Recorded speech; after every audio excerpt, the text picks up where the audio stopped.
If you're a parent, you must know sex trafficking and sex abuse has reached its highest point ever here in the United States. It's massive because people don't always realize what trafficking can look like. A lot of it is more this like subtle coercion or grooming process where people maybe fall in love with or trust the wrong person. And we do that every single day, right? All of us as human beings are exposed to environments, people, situations that puts us in contact with someone who might traffic, or sell a human in exchange for profit. And so when we kind of break down what it looks like here, there's a huge market when we're talking specifically about sex trafficking of people being sold every single day for sex, specifically online. When I decided I wanted to make our film Trapped, which is on the subject of sex trafficking and sex abuse, since I was telling a story on events that really happen in someone's life, I wanted to be really, really genuine and authentic. So I decided I'm going to go and interview as many people, research as much as I possibly can. I spoke to FBI agents, I spoke to undercover cops. I go online and I portray myself to be a 10, 11, 12-year-old girl, 10, 11, 12-year-old boy, and I wait to be contacted with the whole hope that that predator who's online on that platform will meet me versus a real child. The fastest time ever from the minute I logged on in an undercover capacity until I was putting handcuffs on a guy was 45 minutes.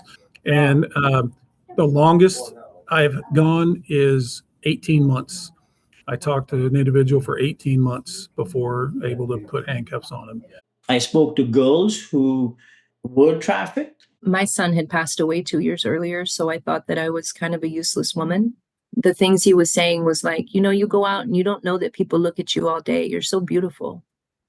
You're so beautiful, and you're just walking around and letting everybody see you like that. You don't think that they think of you in these ways? Don't you think that you should charge people for that? And I also felt at that moment that, well, shoot, I lost my job. You know, my child is gone. I'm not married. I have nothing to offer. And so I believed that maybe that's all that I had to offer. In one of the interviews that I was conducting with one of the cops, he turned on and he told me that a teenager met someone online.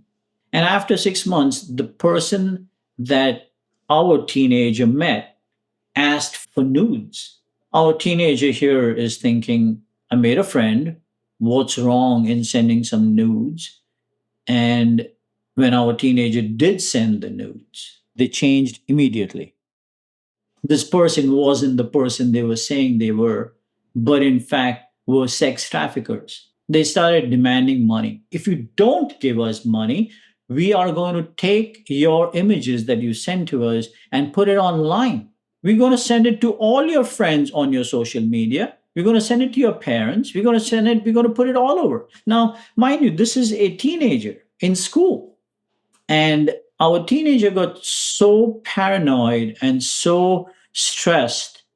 There was no out for our teenager. She took her own life.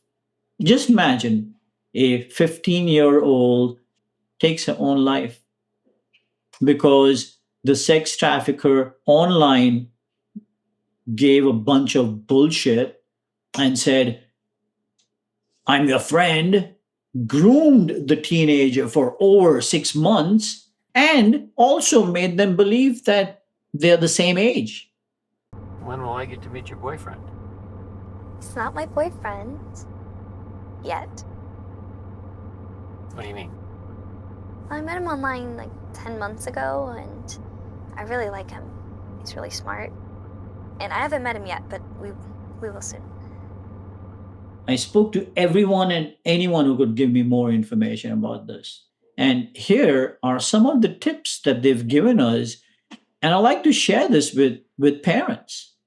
If your child cannot drive, if your child cannot even do the dishes, why do they have access to the entire world? And I think that's it. We've been told that it's okay for kids to have phones, but we can get them a phone that's called the Bark phone, which is also an app, but the Wise phone, WISE, it looks like a smartphone, right? It looks like it could kind of mimic an Android, or, you could get cases for it and all of that, but it's not the World Wide Web.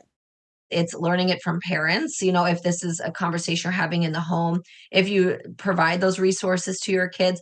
I even say watch the show like Catfish at home with your kids on MTV, where people get tricked to fall in love with people online. I mean, those things to educate, but spend time with your family. And there are tons of resources to watch what your child's doing on their phone. And that could be an educational component that you talk to your kid about why we do this in our home. Why we have supper together every night and put our phones away is some of it is just that connection. When you talk about online now, every kid's online unsupervised at some point or another, some way, somehow. If they want to be on it unsupervised, they're going to find a way. We all did, right? As kids, just in general. So much of it is like you got to talk about it correctly in the home, but it's just hard because whether it's you got to do it at home, whether you got to do it at school, you're not going to hit every kid because there's gaps in both systems there. Some churches educate, which is great, and again, there's so many youth resources. It's just a matter of having access to them and knowing they exist. But at 5th grade, we really have to that's when we start having these conversations of like, this is a predator. This is what exploitation looks like. This is what human trafficking is. Like for 5th and 6th grade, we use, it's called I Am Little Red, and it uses the story of Little Red Riding Hood. And so we're able to use some of those analogies of like that trafficker being a wolf, right? And so you just have to be able to talk to children at their level to get them to understand. And let's be honest, these kids see a lot of things at a young age. So they're pretty well versed with some of it. So before I started making this movie, I didn't have much knowledge about this. I never spoke about this topic. Quite honestly speaking, I didn't think much happens here in the United States. I didn't. But after researching and interviewing all these people, girls who've gone through this themselves, I realized that I was ignorant, totally ignorant about this. I'm not saying that I'm an expert now. I'm by far not an expert, but I do know much more than I knew 3.5, 4 years ago. But there's another thing that I realized that not too many people know about this because it's not in their face. And it's a thing that nobody wants to speak about. It's like a hush hush topic.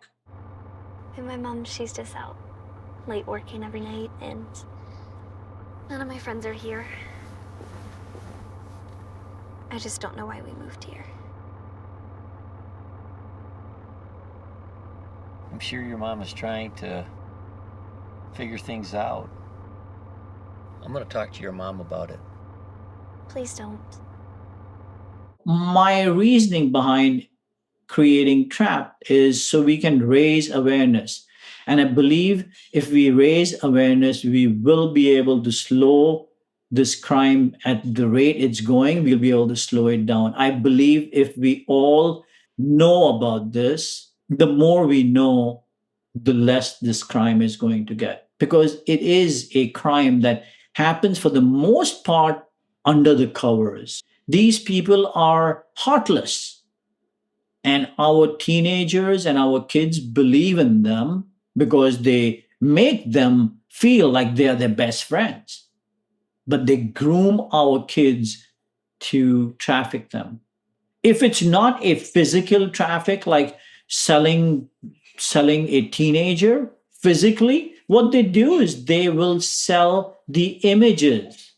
The scale and spread of child sexual abuse material are images and videos that depict the sexual abuse, rape of children by adults.